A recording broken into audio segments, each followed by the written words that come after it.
Buenas tardes a todos. Gracias por acompañarnos esta tarde, muy cerca pues a la Navidad. Una dicha que todavía tengan interés pues en temas académicos. Hoy tenemos otra sesión del programa Colecciones que Inspira, que promociona tanto las colecciones que tiene la Biblioteca Luis Ángel Arango, las colecciones especiales que sirven como fuentes históricas de investigación, como también las investigaciones que inspiran estas colecciones. En el día de hoy pues tenemos a Carlos Felipe Suárez, quien es estudiante de la Maestría de Estética y Arte en la Benemérita Universidad Autónoma de Puebla, quien nos va a hablar pues de las visiones y reproducciones compartidas entre obras de la Comisión Coreográfica, con también un importante autor, un importante atlas mexicano. Interesante pues resaltar que la Biblioteca Luis Ángel Arango tiene pues algunas obras importantes que complementan lo que es la colección de la Comisión Coreográfica, como de Henry Price, Marc, Torres Méndez, Carmelo, y en especial la última adquisición o la más reciente, que fue el diario ilustrado de José María Gutiérrez de Alba, que hace algunas reproducciones de estas obras y ustedes lo pueden consultar pues en la página web porque está ya publicado como libro digital.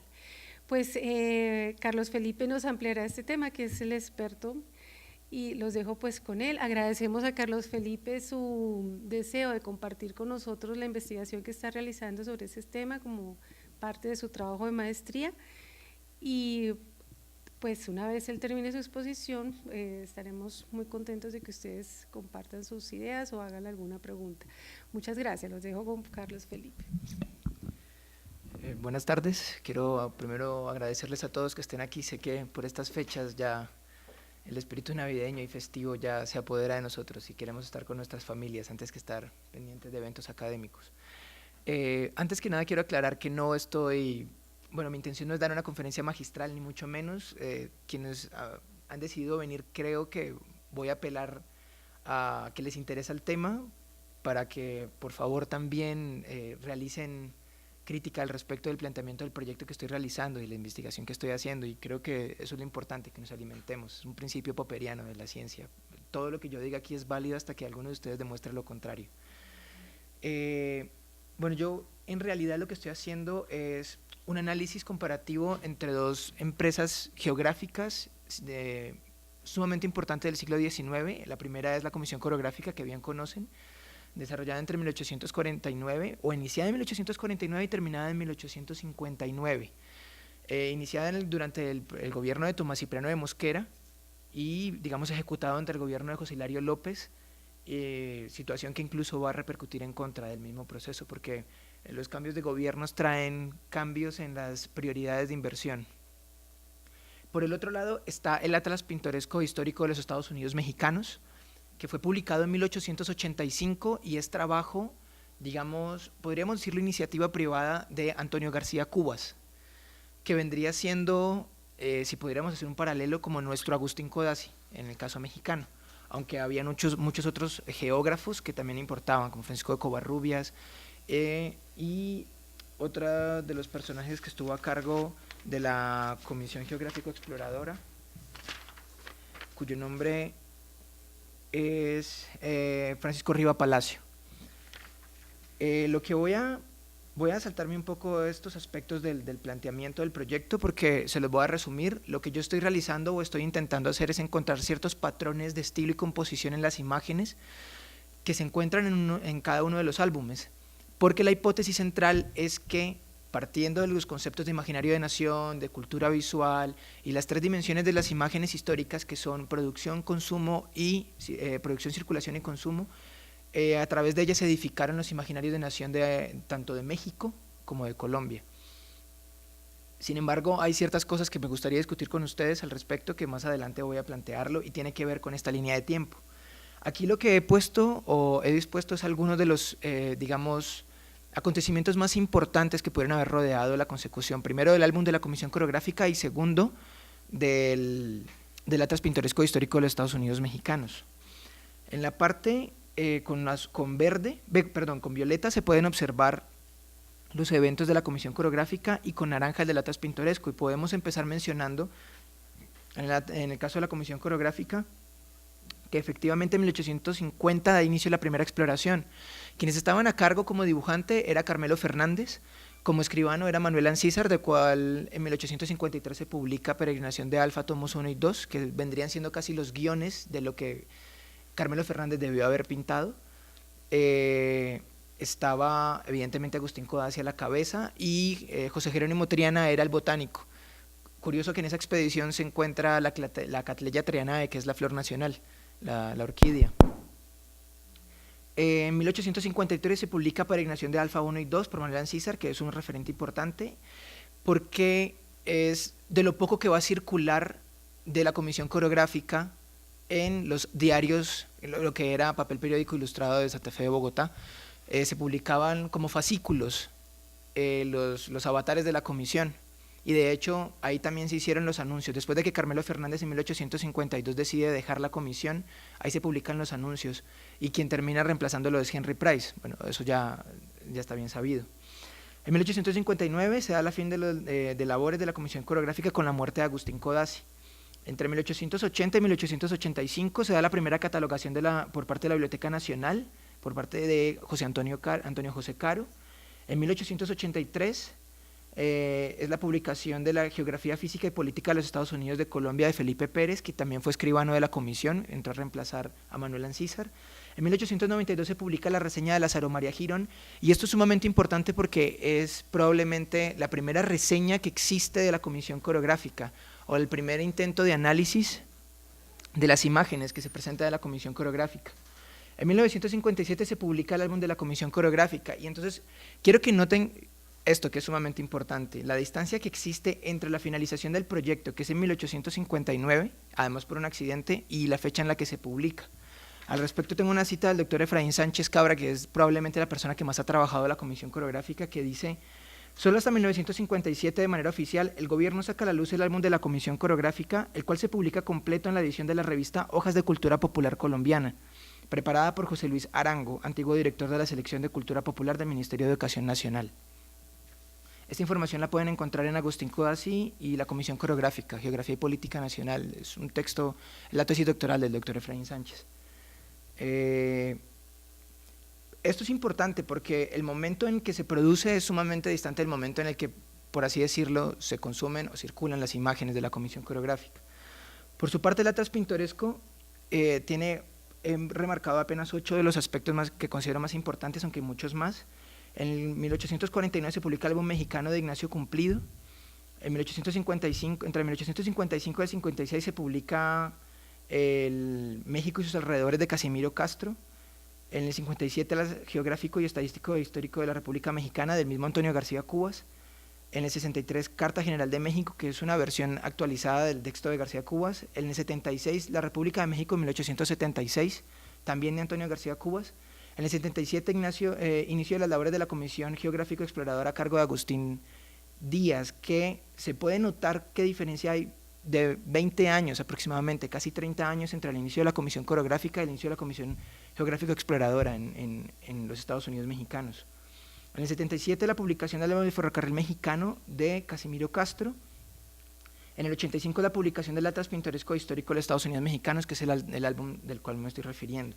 Entonces ya de entrada hay varias cosas que notar. La primera, parece que antes de la Comisión Coreográfica no había antecedentes de un proyecto similar, y sin embargo podríamos hablar un poco de lo que fue la Biblioteca Americana de Andrés Bello y Carlos del Río, que digamos podría ser el antecedente, y evidentemente la expedición botánica, que sería lo más parecido a lo que hubieran recorrido el territorio nacional en una expedición con ilustradores.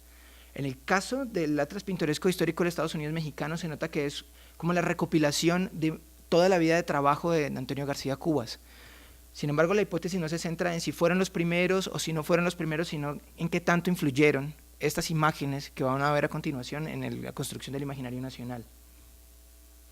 Esto, bueno, creo que lo podemos saltar, creo que ya se ha dicho. Esta es una cita de la primera reseña de Lazario María Girón, y creo que la tengan en cuenta porque es precisamente lo que creo que a lo que apunta la investigación.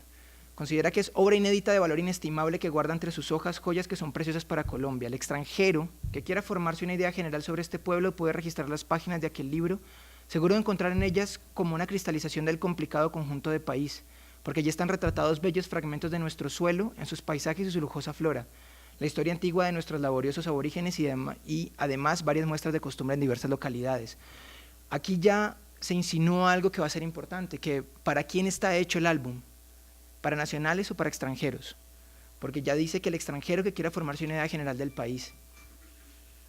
Evidentemente, la Comisión Coreográfica se inscribe entre las reformas de modernización que había planteado el gobierno de Tomás Cipriano de Mosquera y sobre los preceptos que había establecido Francisco Antonio Sea, para quien la geografía, y para el sabio Caldas también, para quien la geografía era la única forma de conquistar, uno, el territorio, y dos, conseguir inversión extranjera, digamos, y poder sacar adelante la joven nación. El caso del Atlas pintoresco histórico utiliza una cita de la doctora Magali Marí Carrera, que es probablemente la persona que más se ha dedicado a trabajar la obra de García Cubas, y lo que dice es que viene a sintetizar muchísimos de los eventos que tuvieron lugar en el siglo XIX en México y que dieron, digamos, forma a lo que hoy entendemos por esa nación, que es la dictadura de Santa Anna, el ascenso de Benito Juárez, el empuje para la reforma política y socialista de la subsiguiente guerra de reforma, la ocupación francesa de Maximiliano y su derrota, y el regreso de Benito Juárez seguido por el gobierno autoritario de Porfirio Díaz. Estas fases de desarrollo político mexicano fueron marcados por continuos experimentos con formatos de gobierno, desde las perspectivas liberales y conservadores, como diversos regímenes intentaron racionalizar y legitimar la autoridad durante la búsqueda de una ideología unificadora y la identidad nacional. Ahí está exactamente el fundamento de lo que se está trabajando. Y quiero que se note también que además hay otra situación en común, que aquí en Colombia en el siglo XIX también se intentaron gobiernos de distinta índole, porque ya se sabe del proyecto federado que fracasó de los Estados Unidos de Colombia, y incluso de la expulsión de esos jesuitas que terminó constituyendo las guerrillas de Guamas y la Guerra de los Supremos. Esto es una cita de José Martí al respecto de la obra de Antonio García Cubas.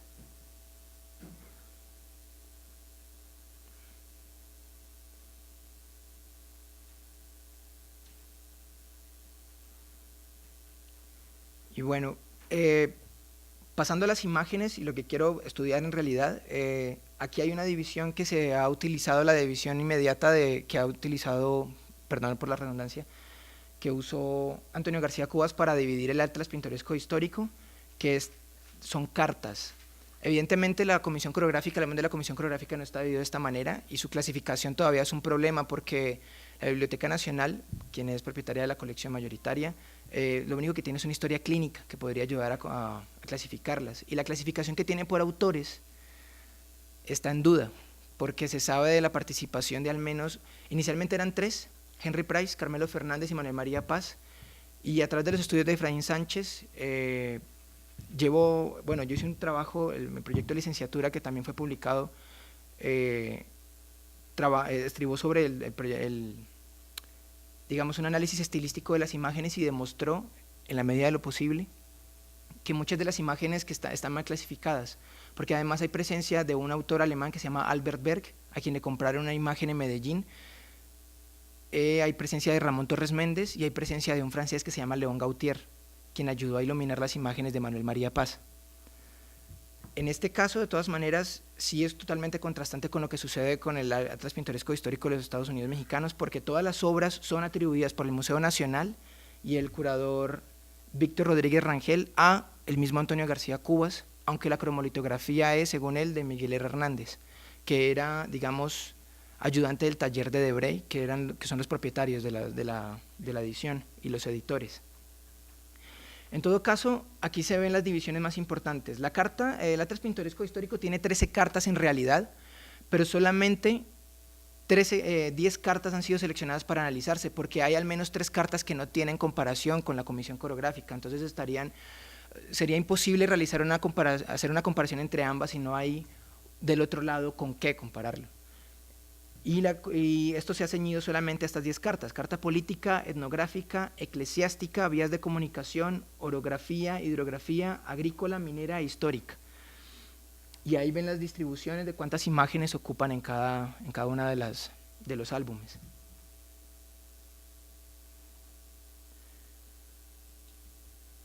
Esto es más o menos una comparativa que he estado estableciendo entre estas imágenes. En la carta política es difícil realizar una comparación porque en 1885, para cuando se publica el Atlas Pintoresco Histórico, efectivamente ya había pasado por se llamó la República Restablecida, creo que fue, y ya estaba el porfiriato en oficio. Hay una necesidad de demostrar que México puede entrar en el concurso de naciones, lo mismo que lo que había sucedido con la Nueva Granada, pero tiene efectivamente vías de comunicación y los palacios que habían heredado, además de su pasado colonial, que diferente al nuestro es mucho más rico y exuberante, tienen edificaciones que mostrar. Lo que está arriba es el Palacio de Chapultepec y lo que está abajo es el Palacio Municipal en la Ciudad de México. Y dentro de la comisión coreográfica, las únicas 2 imágenes, y esto lo tomo por el título de las imágenes o por los motivos artísticos de las mismas o el móvil del artista a la hora de realizarlos, arriba dice que es la casa del alcalde de Zipaquirá y la de abajo es el alcalde de Ambalema. Son las únicas 2 imágenes que existen así de orden político, por así decirlo. Y esta es, digamos, la carta eclesiástica, mientras que en México los legados, insisto, coloniales o virreinales eran superiores a los nuestros. Esto es una iglesia que pinta Carmelo Fernández. La de la derecha es una iglesia que pinta Carmelo Fernández en Santander, en Vélez. Y la de la izquierda es la Catedral de Guanajuato en la parte de abajo, y arriba, no tengo tan claro el dato, ahorita creo que es una catedral en el estado de Toluca, en el estado de México, que es Toluca. Estos son vías de comunicación. El de abajo es el puerto de Tampico, el de arriba es un puente es un puente en Oaxaca, el de arriba es el puente en Común aquí en Cundinamarca, y el de abajo es el puerto creo que es San Balema, no, creo que es sobre el río Magdalena, es un puerto sobre el río Magdalena.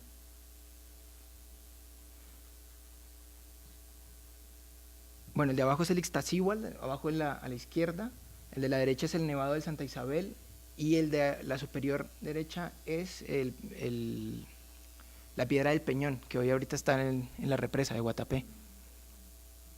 La de arriba es de Henry Price y la de abajo es supuestamente de Manuel María Paz.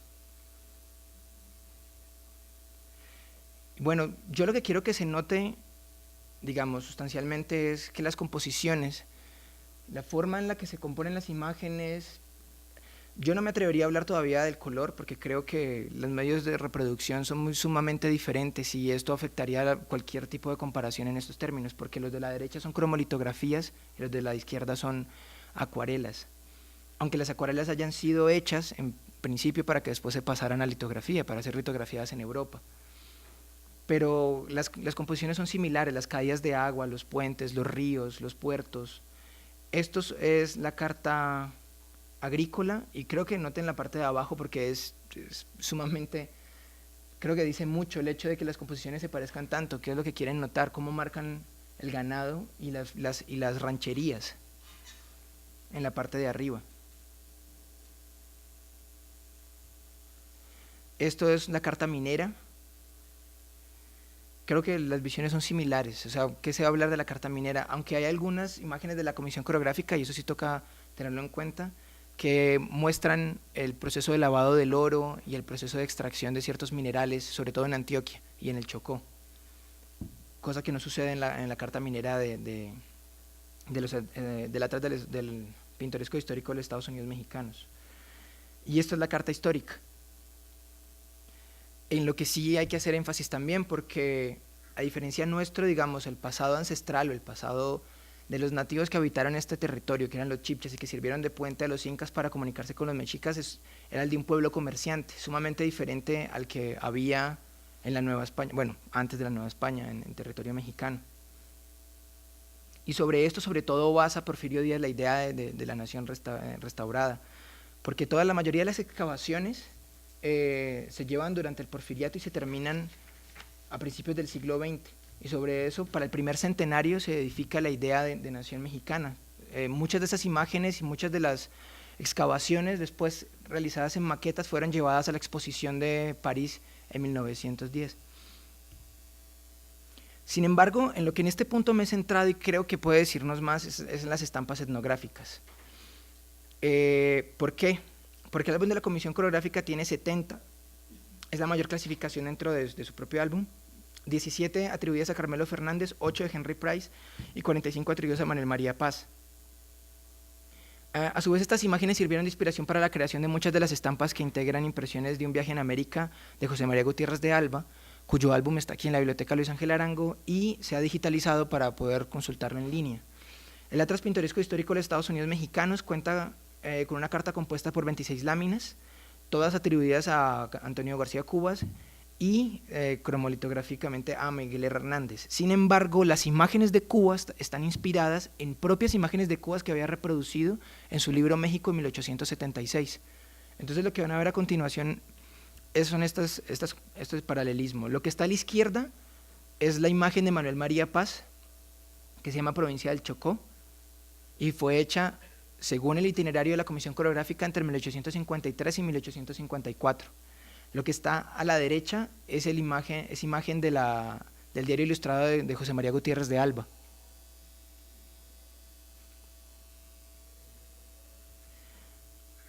Esto es Provincia del Cauca, también de Manuel María Paz, aunque dentro de mis hipótesis creo que han sido iluminadas por León Gautier. Y lo que está a la derecha es el mismo trabajo de José María Gutiérrez de Alba que se publicó alrededor de 20 años después.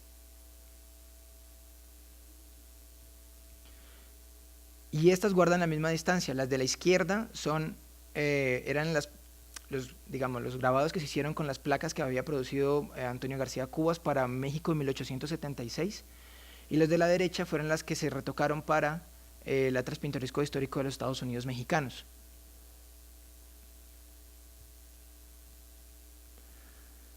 Entonces, sobre estas imágenes particularmente, sobre las del diario de José María Gutiérrez de Alba y sobre las de la Comisión Coreográfica, me queda una duda, porque el doctor Efraín Sánchez dice que las imágenes no se conocieron o no se dieron a conocer sino hasta 1957. Ahora, se sabe que la Saro María Girón había tenido acceso a ellos, que después José Manuel Grot también tuvo acceso a ellos, y que lo único que había circulado, digamos, de manera popular en el país había sido el diario Peregrinación de Alfa, de Manuel Ancísar. Pero entonces, si estas imágenes, lo que quiere decir que José María Gutiérrez de Alba también tuvo acceso a estas imágenes de la Comisión Coreográfica para poder reproducirlas. Lo que habría que enfocarse ahora, creo yo, es en revisar si hubo circulación por parte de estas imágenes de José María Gutiérrez de Alba, si estas imágenes fueron publicadas o no, pero también son todas facsimilares.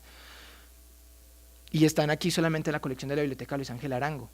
Entonces, me queda la duda de si estas imágenes en realidad han servido para la creación de ese imaginario colectivo en Colombia, porque todavía hoy no se conocen, la Biblioteca Nacional no ha hecho divulgación de las imágenes de la Comisión Coreográfica.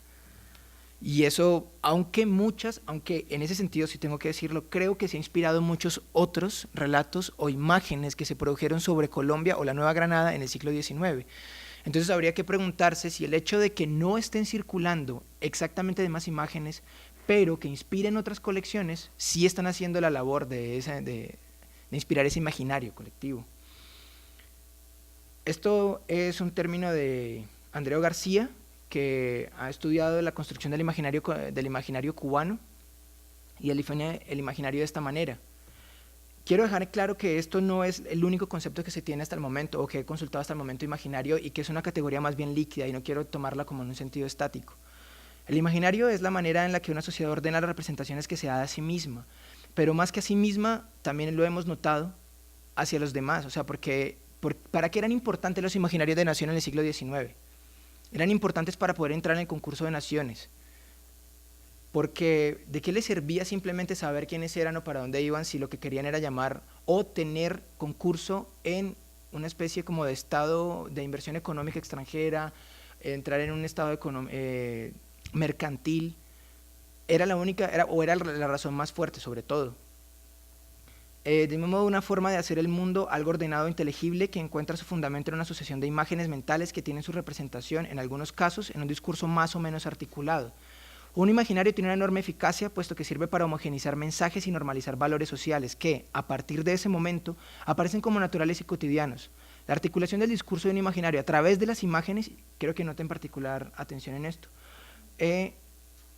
conlleva la creación de unas pautas de narración visual y unas reglas de representación que son comprendidas y aceptadas por la sociedad a la que van dirigidas. Yo no sé si son aceptadas o son comprendidas, simplemente circulan y es lo que hay. O sea, es una cosa que tendría que revisarse en realidad si es algo concertado. Yo no creo que el imaginario nacional sea concertado, simplemente es casi impuesto. Y se va a ver que ha sido impuesto y además heredado también. En lo que llevo del estudio, una de mis hipótesis claras es que ha sido impuesto y heredado por lo que se había construido a partir del imaginario que los europeos habían construido de las propias naciones americanas. Pero sí quiero resaltar el asunto de que tiene que ver con la creación de pautas y narraciones visuales, porque es lo que justamente quiero encontrar. Si existen tales pautas y tales procesos de composición o homogenización entre las imágenes que conlleven a crear un imaginario colectivo de nación, y en ese caso también latinoamericano. Claro que en este momento se me puede escapar de las manos, pero creo que hacia allá apunta. Por otra parte, creo que también es importante tomar estos son un concepto desarrollado por Vanessa Schwartz y Jelene Prevlinsky, que define la cultura visual como algo que puede ser definido primero por sus objetos de estudio, que no son examinados por su valor estético per se, sino por su significado como métodos de hacer imágenes y definir la experiencia visual en un contexto histórico particular. La cultura visual cumple un rol particular en la visión como una experiencia históricamente específica, mediada por las nuevas tecnologías y la formación individual y social que permiten, además, identifica y subraya el estado de lo visual como una experiencia sensorial que está condicionada por una comprensión histórica de la fisiología, la óptica y la ciencia cognitiva. Pero sobre todo creo que es importante resaltar el asunto de la tecnología y los medios de reproducción, porque si bien las acuarelas de la Comisión Coreográfica se dan en un momento donde ya existía el daguerrotipo y la fotografía, hay que entender por qué se decidió hacer en acuarela, hay que entender por qué se decidió hacer en ilustración, y lo mismo sucede con el caso del Atlas Pintoresco Histórico de los Estados Unidos mexicanos. Ya existía la cámara, sobre todo para 1885 ya además era algo viable poder llevar cámaras para fotografiar.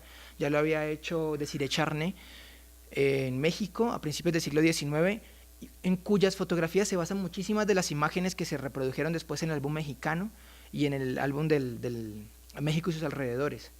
Sin embargo, y en este caso creo que sería interesante citar a Flusser, para Flusser la imagen es una superficie con sentido, a diferencia de lo que sucede con la cámara fotográfica, que nos da certeza de lo que está enfrente de esto.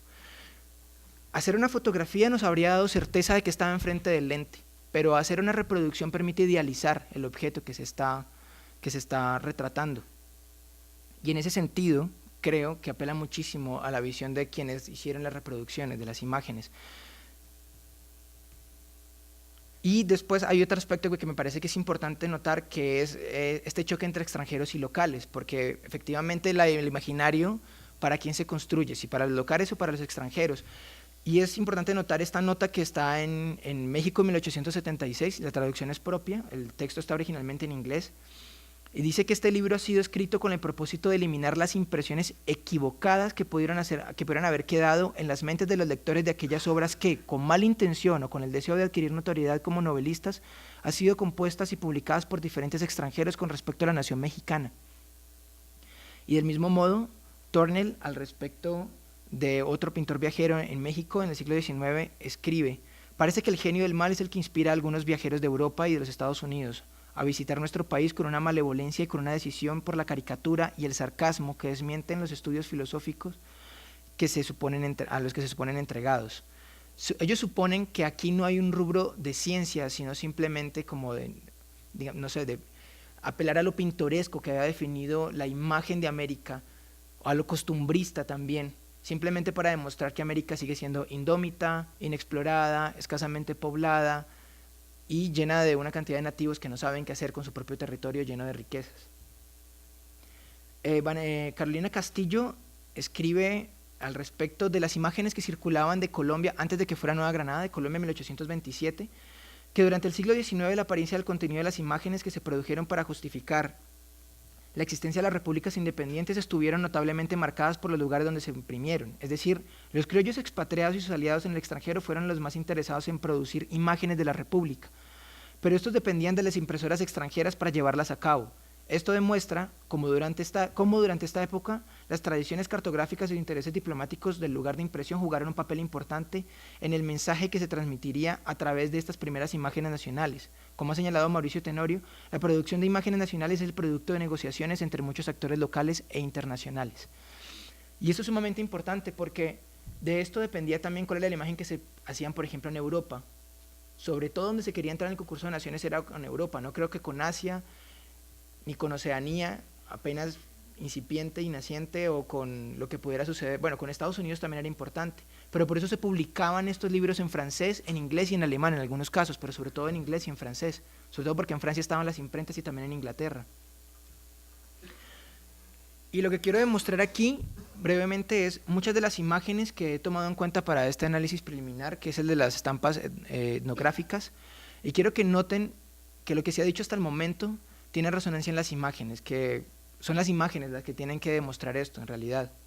Esto es la carta etnográfica compuesta por Antonio García Cubas, que según Magali Marí Carrera reúne todos los componentes importantes de la creación del imaginario nacional en ese entonces, que es la geografía, la cartografía y la etnografía.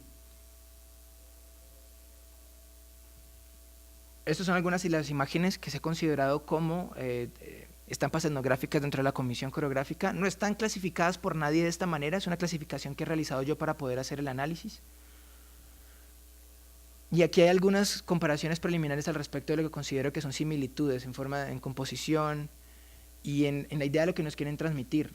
Lo que hay aquí, o lo que vemos aquí, se supone que son criollos o mestizos y tienen una forma particular de representarse, que se va a notar que se distingue de cómo se representan a los nativos, a los indios o a los negros.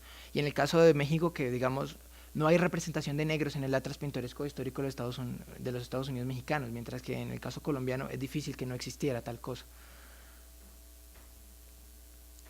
Estos son los criollos y las familias de bien, son los únicos que, vale la pena notarlo, dentro de los álbumes tienen el derecho, o así lo he notado yo, de dar paseos. El resto siempre están trabajando. Siempre están haciendo su labor. El indígena está haciendo algo que lo hace indígena. Es como la representación indigenizante del nativo. Está tejiendo, o está cosiendo, o está cargando, o está amamantando a sus bebés, mientras que las clases altas, por así decirlo, o las mejores acomodadas, sí tienen el privilegio de estar, digamos, disfrutando del ocio. Aunque en algunos nativos también se van a representar, pero en términos folclóricos.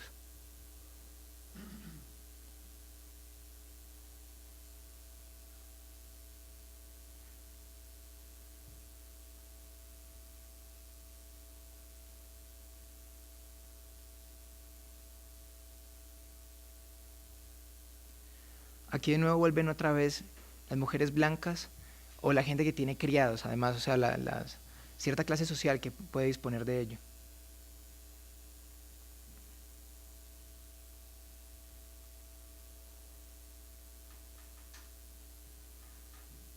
Y estas son representaciones un poco más folclóricas, que hablan creo yo, de las relaciones entre los jornaleros o las personas que estaban a cargo de ciertos trabajos y que no eran precisamente indígenas o negros,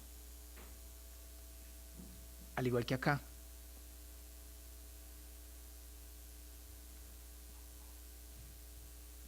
Y bueno, algunas de las otras referencias que quería mostrarles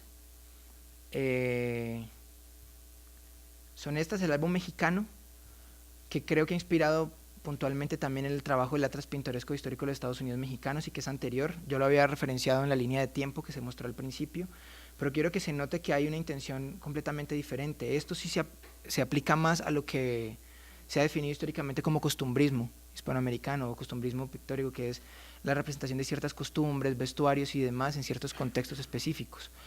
Y el nacimiento de un incipiente, no sé, paisajismo urbano, que también valía la pena notar. Y por otra parte, esto es completo el Atlas Pintoresco Histórico.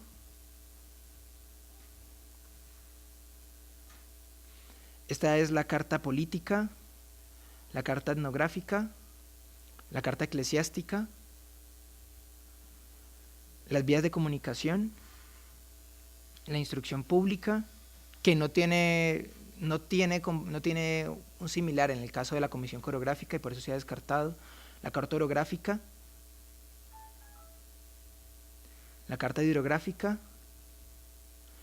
la carta agrícola, que además tiene estas bellas reproducciones, así composiciones que se hicieron muy a la usanza de lo que se había hecho en la expedición botánica, y que evidentemente son legados humboldtianos también, eso hay que tomarlo en cuenta.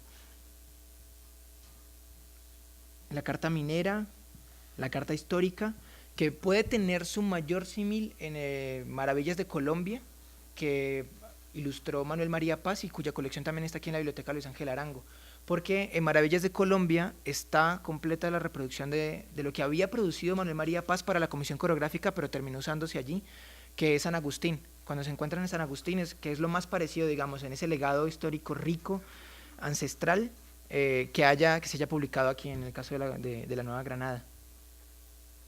Esta es una carta del Reino de la Nueva España, que tampoco tiene comparación en ningún caso con el caso de la comisión coreográfica. Y creo que esto es importante notarlo también porque parece que la idea del imaginario de nación de la Nueva España, o de México más bien, tiene que ver con este pasado colonial de la Nueva España, rico del virreinato, que en nuestro caso solamente fuimos un virreinato restablecido hasta 1740 y de cuyo privilegio no gozamos tanto como en el caso de Nueva España y Perú. Esta es una carta particular del Valle de México. Yo había pensado considerar esta carta y compararla con todas las imágenes que se habían hecho de los alrededores de Bogotá, que fueron sobre todo en las primeras expediciones y en las últimas. Pero bueno, de momento lo he dejado de lado, pero creo que sí hay una similitud en que hay un porcentaje alto de imágenes que se realizaron alrededor de ambas capitales o de ambos centros administrativos.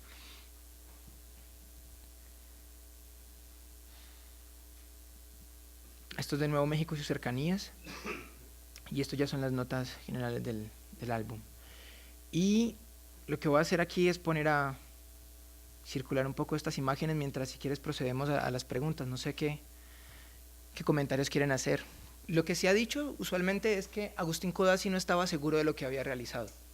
Y no estaba seguro no porque no le complaciera su trabajo coreográfico en término general, que coreografía se define como digamos el compendio absoluto de geografía, hidrografía, cartografía, etnografía, sino porque las imágenes que se habían producido para ciertas partes del álbum no lo complacían. De hecho, la carta que se creó y los mapas que se crearon durante la comisión sí fueron publicados, pero las imágenes no.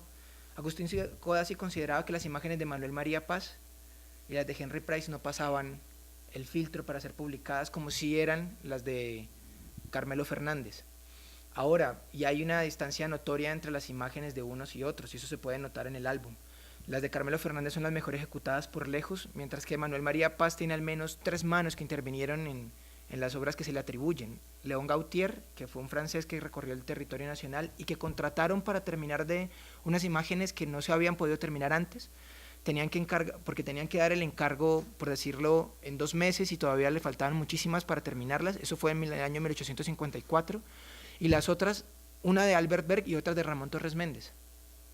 Entonces es muy difícil que a Codazzi le agradaran estas imágenes y tenía pensado, de hecho, en un principio, en el momento en el que estaba la comisión para cuando se deja el proyecto por la muerte de Codazzi, el álbum debería estar compuesto por 250 imágenes. Y solamente hay 151 imágenes en la Biblioteca Nacional. Todas las otras imágenes fueron descartadas por Codazzi y terminaron en colecciones privadas o terminaron ilustrando otros álbumes. Pero son empresas de Estado. Eso es algo que también vale la pena notar. El caso de la Comisión Coreográfica sí lo es. El caso de los Estados Unidos mexicanos no. En principio lo fue porque Antonio García Cubas participó de las realizaciones de las primeras cartas nacionales que fueron financiadas por el Estado, pero al final se convirtió en una empresa particular de Antonio García Cubas. Pero, perdón, pregunto, digo, que si son empresas de Estado, ¿es porque siendo empresas de Estado que significaron unas inversiones altas, supongo yo, para pagar a los expedicionarios y a los dibujantes y a lo que fuera? ¿Cómo se permite simplemente que quede trunca el proyecto y